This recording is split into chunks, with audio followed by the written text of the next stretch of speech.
I got a video of her little degree, but I couldn't figure out how to implement it into a. Let's keep it 5-1, maybe in a second. Yeah. And next time if we do next time we do a presentation, ask me, I'll carry how. It's easy, once you see it.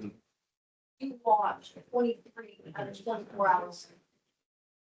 Church, Universal and Triumph. Hey, we're going to Montana, everybody. Give me 1 sec, I lost it.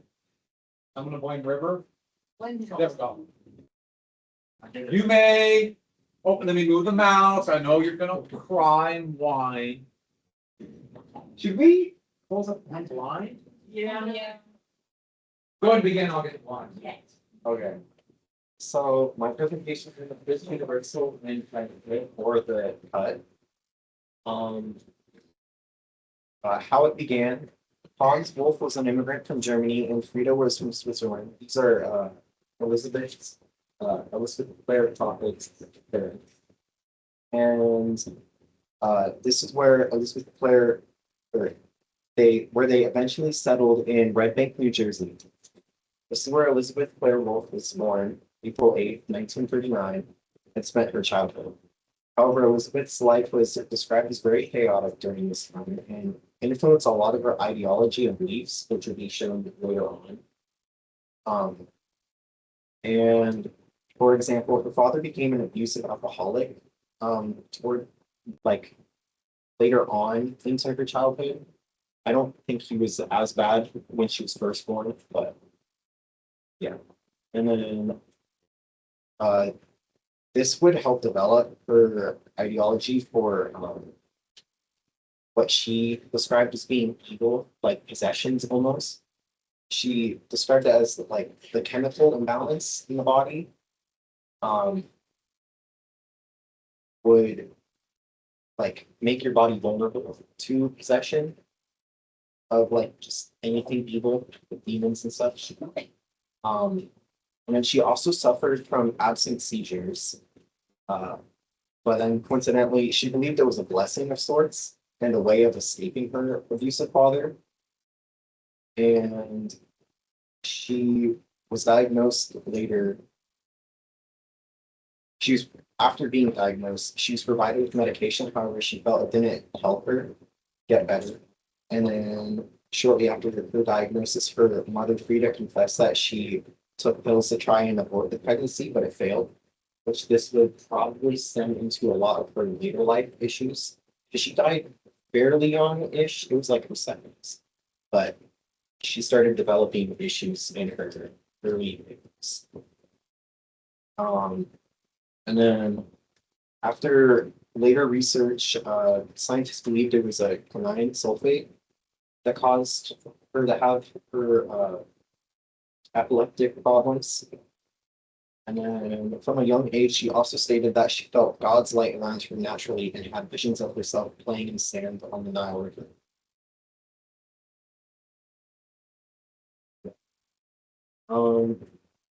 And then later in life, she would travel to Vermont and take up a role of a camp counselor over girls at the age of 18 to 16. She would later state how she prayed to God that she might never be in a position of authority over others again, which is very funny because she ends up running a massive cult.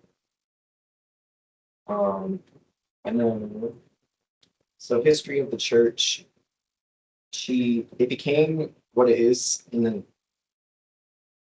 became what it was in the 1900s. During 1958 and 1959, Elizabeth would jump around to different jobs, which would assist in how she ran her church later on. Her first job would be as she'd be serving an internship under the United Nations as a secretary. During this time, she would develop a distaste in political figures, leading to her assumption that if the world was going to change, people needed to change their concepts of themselves and God. And then she'd move on to the next job in Boston, which this is where a lot of her life kind of evolves more. She ends up meeting Mark L. Prophet, in 1961. And she also works as secretary for the Christian Science Church in the Christian Science Monitor, which would aid her in her, like basically how she ran her, like, news stuff, like broadcasting. Um, and during this time, uh, after meeting Mark, during this time, she would start learning his, um, like philosophy of ascended masters, which is greatly what influenced the Church Universal Covenant. It's one of the main teachings. And then she claimed that she received a vision that this was her duty in life and that she was a messenger for the ascended masters, and her role was to pass on a higher teaching to further humanity's spiritual evolution. And then Mark accepts her as his student and they move to Washington, D.C. And during this time, however, she was married. So she gets a divorce, later marrying Mark in 1963. And then on February 26, 1973, Mark has a stroke and dies, leaving Elizabeth widowed, and she inherits his church, the Summit Lighthouse.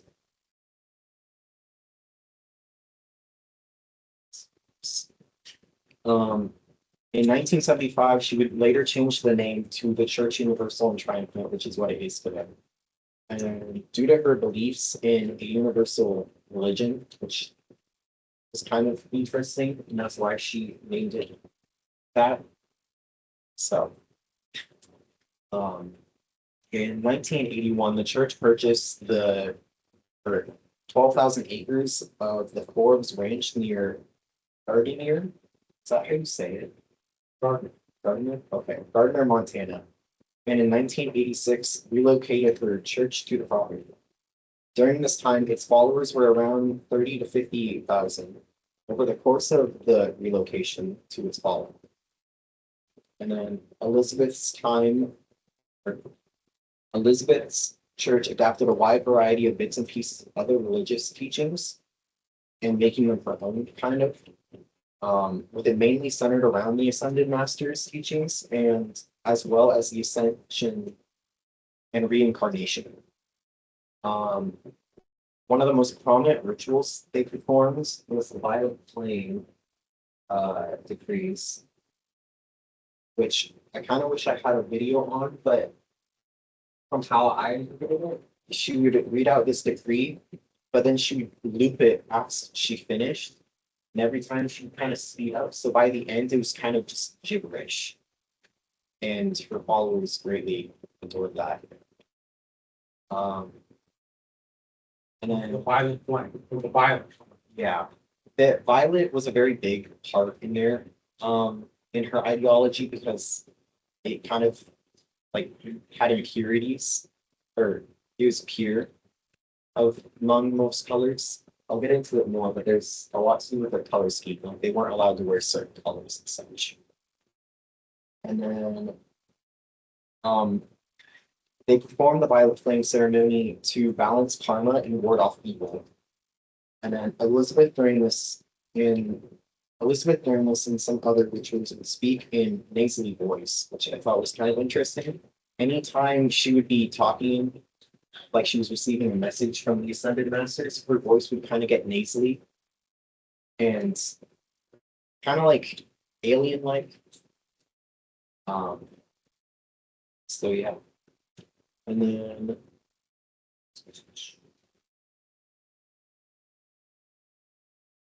in accordance to the I Am movement, which is also very heavily influenced their church, they only wore colors such as white, gold, and violet because they were described as colors of the ethereal plane and of high spirituality. Those are also a bunch of other beliefs that they kind of went on, and then those are also some of the books that you would write along with some of them being a mix of her and Mark. before he died. And then also I put it on this one instead of a later one. They believed in reincarnation. So Mark and Bert had some weird, not really weird, but they would imagine themselves as uh like what they were in their past. And so some of Elizabeth's were Martha, Bethany, and then Ophelia, Claire of Assistant, uh, Catherine of Siena, Empress Elizabeth of Austria, and then she also said she was one of the daughters of Tsar Nicholas II. So, yeah. And then I think we mention it later, but once she dies, they believe she became an Ascended Master. And so they refer to her now as Ascended Lady Master Claire or Ascended Lady Master Claire Willis.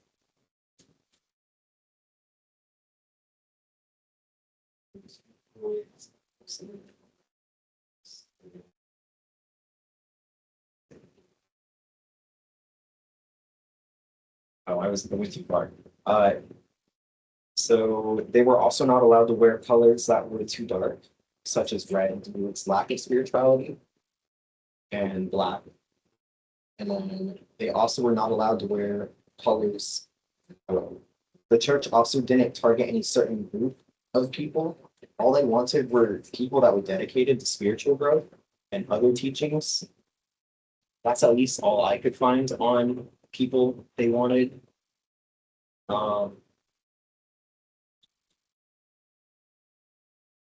Some of the characteristics of the church were how they were very anti-communist and they believed in a very imminent apocalypse. Yeah.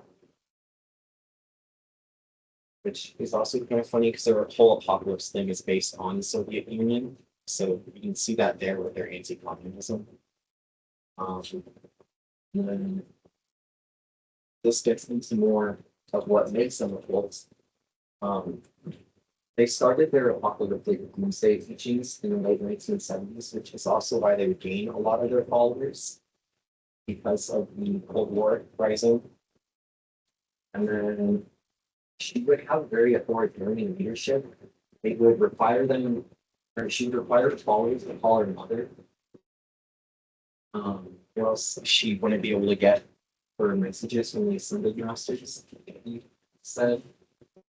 And then she also, once moving out to Montana, it was a very isolated environment, so they didn't have too much outside contact. And then during their apocalyptic um, extravaganza,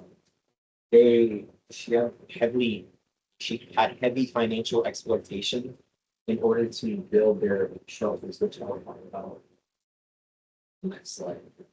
And then their decrees to balance karma and such, they were constantly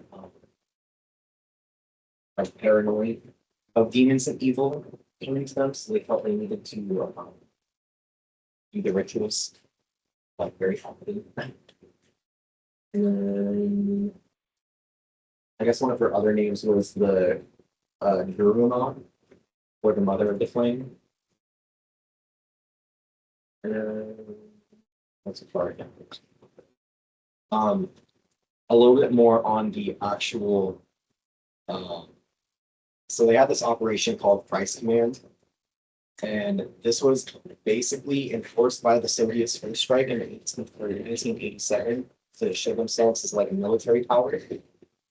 And then this would be one of her biggest reasons for moving to Montana when she purchased the Forbes Ranch. And then they would end up building what is now, I still believe, one of the biggest bomb shelters in the US. And I believe it still exists today out there. Yeah. And then how they got in touch with Forbes or Malcolm Forbes, he was a publisher that they had a run in. They also had a lot of they had a lot of other events. I didn't want to touch on them too much, but they basically made schools, I believe in California. I think it was like Camelot. And they had a bunch of interesting things in between. Um, so they got contact with him, and then beginning on March 15th, 1990, over the course of 3 days, they all went into their bunkers, and then their only communications with each other was through radio. And then after the 3 days, when there's still no nuclear bombs, the event was apparently described or compared to the Great Disappointment of 1844, and would result in many, but not all, of her followers leaving. And then, after confronted with the fact they weren't in a post-apocalyptic world, they Elizabeth said it was a blessing, I believe, from God, and their prayers had been answered, which some thought that, but yeah, a lot of them left. And then this is where Elizabeth's life starts going into a downward spiral of health problems, which has probably resulted from her mother. And she would inevitably die in 2009. But before that, shortly after the letdown of the nuclear war, the IRS stripped the church of its tax-exempt religious status and demanded a $2.5 million fee back in taxes and penalties. And this was because during their preparation for the apocalypse, they would hoard a lot of weapons. Don't remember the exact amount, but I think about $100,000 worth. And so, yeah, they, however, won that. So I don't believe they had to pay, and they got back their tax exempt religious status. And then in November 1996, Elizabeth got her fourth divorce from Edward Francis. And then in 1997, it was revealed that Elizabeth had Alzheimer's disease, and then she later retired in 1999 for other health reasons, but mainly that. And then, yeah, she ultimately died on October 15th, 2009, at the age of 70. And my personal anecdote, I don't believe it actually was that bad of a church, but it didn't have many like sacrificial things. There was a lot of financial exploitation. But yeah, compared to a lot of the other ones, I don't believe it was as What was your financial exploitation? to build the bunkers. So what was it? What did they do? Oh, I have no idea, honestly. Yeah, they had to give up all the property. Oh, yeah, I didn't. That's pretty severe. Yeah. And so she predicted the end of the world on March 14th. And they're very disappointed it didn't blow. Yeah. Well, I mean, some of them were happy that it was still around. So years ago, someone did this, God, it was about 10 years or maybe longer. But they had a bunch of their stuff in the bomb shelter on eBay. Oh, Yeah. And the bomb shelter is still there, and now they have like a hotel. There's a lot of hot springs there. And so they're trying to build it up with hot springs. So we can all go join up the cult and move on. All right, good job. Wait a minute, are there any other questions? Sorry, any other questions? All right, good. You have notes or just okay. All righty then. Who would like to go next? Okay, we got a little bit. Oh. Would you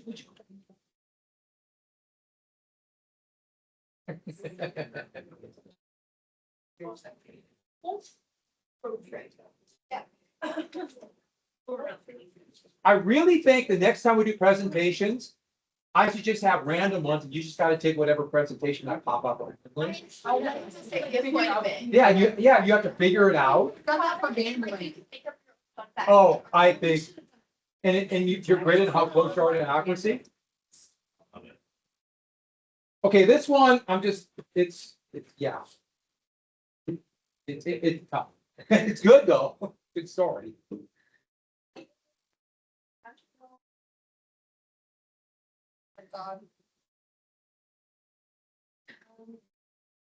International Organization Children of God was founded in 1968 by David Berg in Huntington Beach, California. The cult was created for Young people experimenting with drugs, free love, and spiritual alternatives. After a couple months, the group gained a lot of members, and they began traveling and living together. A journalist saw them and called them children of God, and the name stuck. Berg became the group's father, and loyalty was to be directed to Berg, and everyone referred to him as Dad. Early on, Berg had cultivated the identity of Moses David, positioning himself as God's end time messenger. David Berg was born February 18th, 1919 in Oakland, California, but moved to Florida shortly after he was born. He was the youngest of three, and both of his parents were Christians, and in his early adulthood, he became a minister, like his father, in the Christian and Missionary Alliance in the late 1940s, but was expelled from organization for alleged sexual misconduct with the church employees.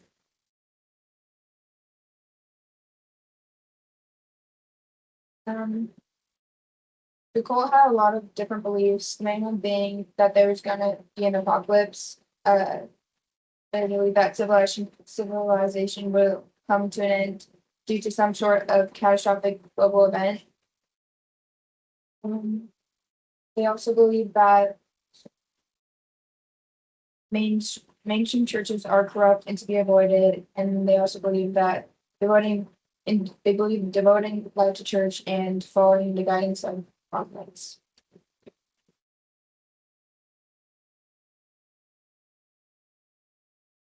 Some of their base rituals included readings of Mo letters, where members engaged in daily study of thousands of letters written by the founder David Berg, and they lived in strict communal settings called homes, where daily life, including tasks and social behaviors, was highly recommended and prescribed. And then also high intensity missionary work, which is called street witnessing.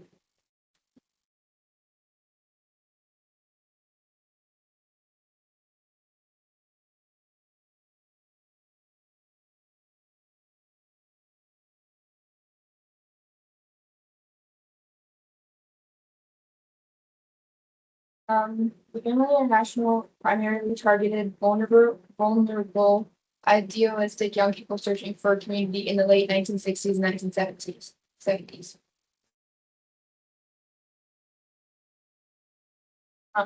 They recruited members in the 1970s and 80s using floaty fishing. It was a controversial method where female members used sexual acts to show God's love and gain financial support. The female members were called fishwomen, and then they would fly their sex appeal on fish, which were the men from outside the cult, and over 200,000 men were fished, and over 10,000 babies were born to cult women between 1971 and 2001. I didn't know about that part. Yeah. I knew about the rap, but wow. The Family International included a lot of cult-like characteristics, the most prominent being charismatic leader. The group was heavily influenced by the personality and doctrines of their founder, David Berg, requiring intense loyalty towards an isolation, which members were encouraged to break ties with the outside world, including selling everything they own and leaving their family behind, and focusing entirely on the group's mission. And the biggest one was early practices like abuse and punishment. Early practices include severe corporal punishment and, as testified by former members in court, sexual inappropriate behavior towards children. And then they targeted vulnerable people and had been widely accused of targeting people who were obviously struggling with events and major decisions in their life.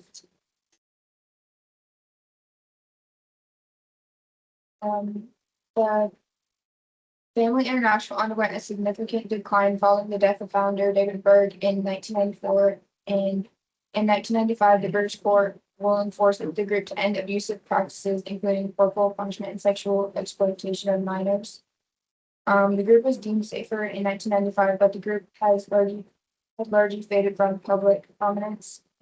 And in January 2005, a group member, Ricky Rodriguez, murdered former group member Angelina Smith, a former nanny, and hours later, he committed suicide. And because of this event and many other reasons, many family members left and started speaking out about things they endured in this, I can't say that word. When David Berg passed, the cult had been taken over by his wife, Karen Elva Zerby, who was said to be involved in a lot of Berg's practices. The Family International continues to operate as a smaller, less communal, and more international Christian movement, and the group has moved away from its controversial past, focusing on online missionary. In my opinion on it, is there are many other things in this that happened in this cult, but I had to leave them out, and that just kind of shows you the kind of cult that this was and possibly still is. And the group says that they have changed their ways, but based on the fact that their new leader Karen was involved with a lot of the stuff that her husband David did, make me wonder if that's actually true. And they're not as public as they used to be, so it's hard to find out more about how the cult is today. Where are they based on? What? Where are they at? Where's the? I think it said it was in California. Family International. How many members did he get at the height? You know?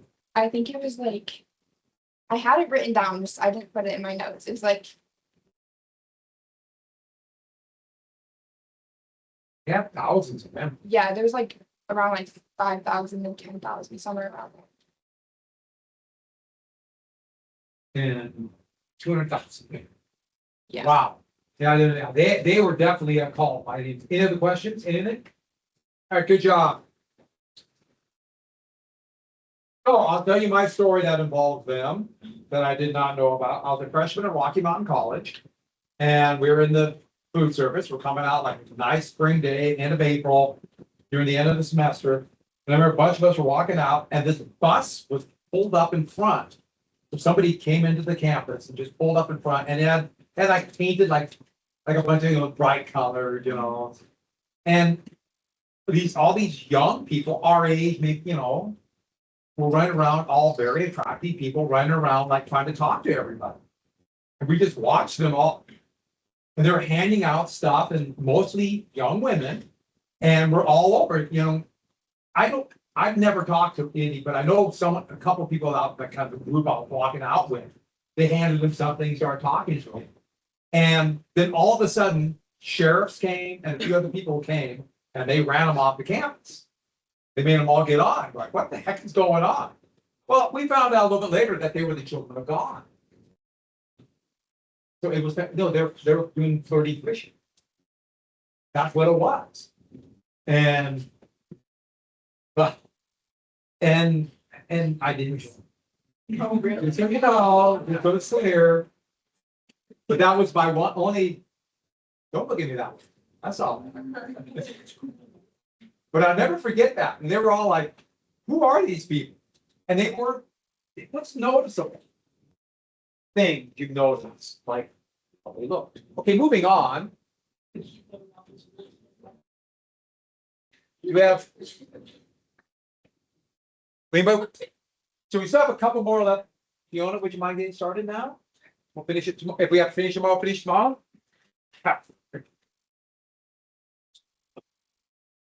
And Cammy, Cammy had a hard because there was a lot of stuff you could not talk about. But I think you get the idea, especially with these children, it was pretty. Yeah.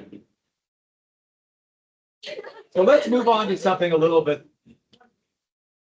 That was my exploitation. Yeah, so this one, we kind of need this one after Family International. All right, so I did the cult of Dionysus. And the cult of Dionysus was an ancient Greek movement that was centered around Dionysus, and it was mainly dedicated to him. And if you don't know, Dionysus is the Greek god of wine, fertility, theater, and ecstasy. And the origins of the cult is there's no specific starter date, But it has ordinance at least around the time period, and it's around like 1300 BC. And the evidence of it is on the linear Z tablets, which are these. I don't know how to interpret those. Apologies. But this is all of them paired together, and this is where there's the first evidence of the cult of Dionysus. And it's a cult because it has like a characteristic of like there's ecstatic and emotional worship, and it broke a lot of societal norms, especially for ancient Greece in that time period. And it likes to simplify the problems of the people and the members to just freeing your soul from the like hard life that they live.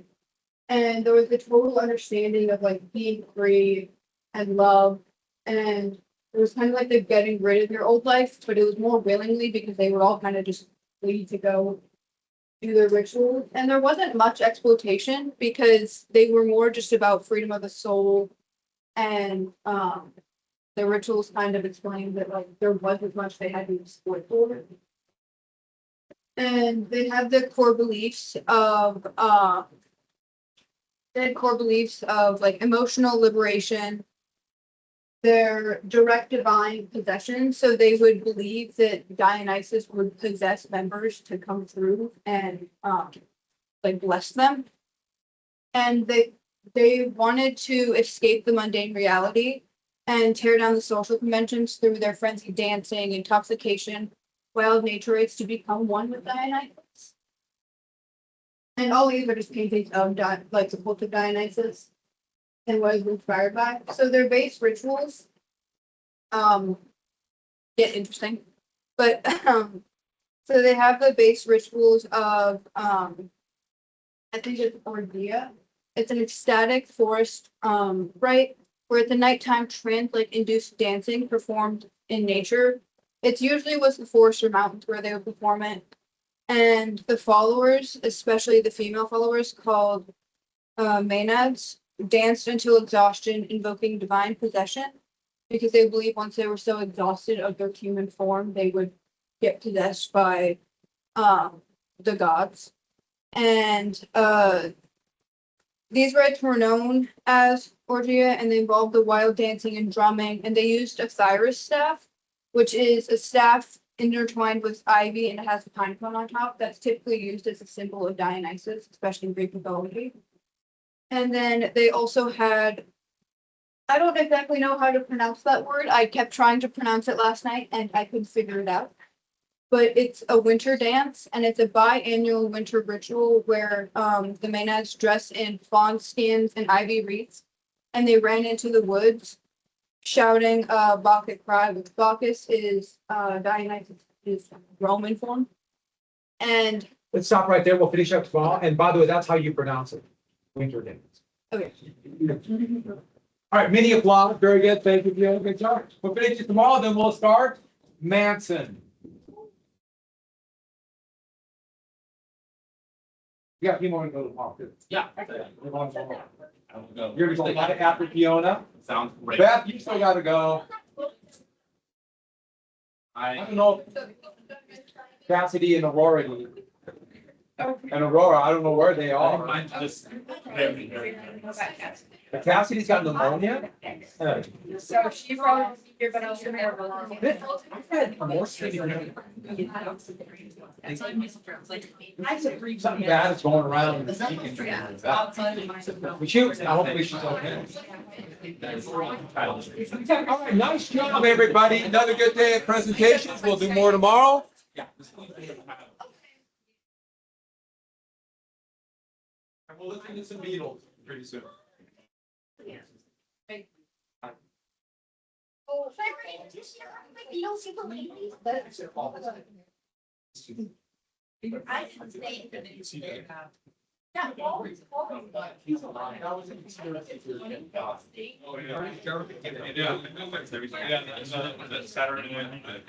that one, yeah, that was it. Tommy Boy, whatever. Yeah, Fritz Farley, yeah, that was good. I do need Yeah, to that's not- know. well, you know, we get history of rock and roll, well, that might be a good thing. Should I bring in my yellow submarine ukulele? That's like crazy. We'll I get have to, so much Beatles stuff. are you gonna, we do history of rock and roll, do you do the Beatles? The only problem with doing the Beatles, there's two problems with doing the Beatles. There's a lot. There's a lot, so that way you can do something else. There's so much. And secondly, there's always a problem that I know of. I know one. I don't think I can win with that. No, it's not. Everything You don't today, need there score. is winning and losing in life, and I'm going to lose. It did take a lot to not, I think this. Get it done. No biggie. Yeah, but you got it done.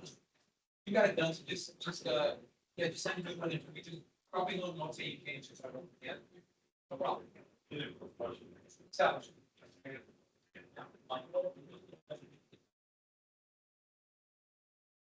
I was on shit, I mean, that's very crazy. I was like, who is that? Thank you. Yeah, see ya.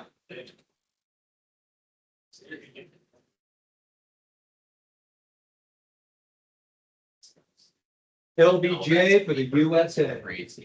Legend B, Jonathan. Like, they. Yes. Yes.